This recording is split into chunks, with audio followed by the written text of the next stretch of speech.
volunteered in the classroom and became that active PTA mom.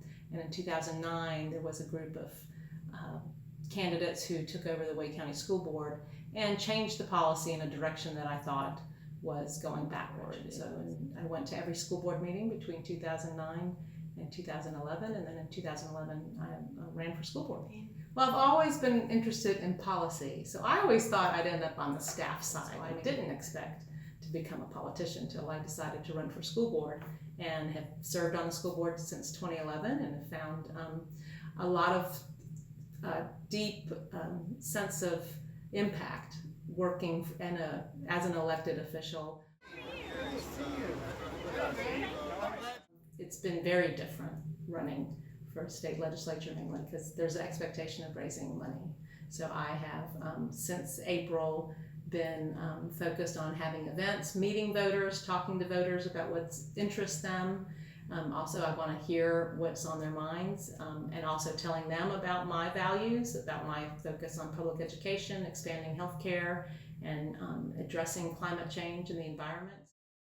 And earlier this month, the 3-judge panel declared that the legislature had to redraw the districts, both in the Senate and the House, and they gave them 2 weeks to do it.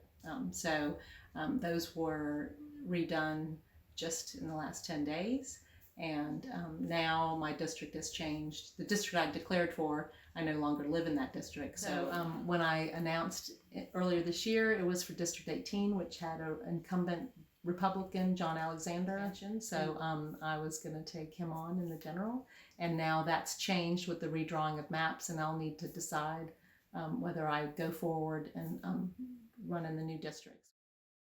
I think women should take more leadership roles, both on local boards as well as statewide or federal office, because I think women bring a different type of leadership, more collaborative leadership when they're in elected office. And I've seen that in my experience as well. True. Women, they say, need to be asked 7 times before they say yes. And whereas men are easier to recruit and feel like they already have the skill set. There are 50 senators and only 10 are women.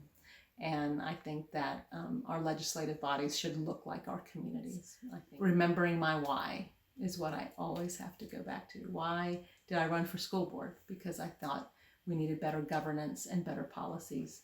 And my why for running for legislature is similar. I have a deep commitment to advocating for our teachers and our students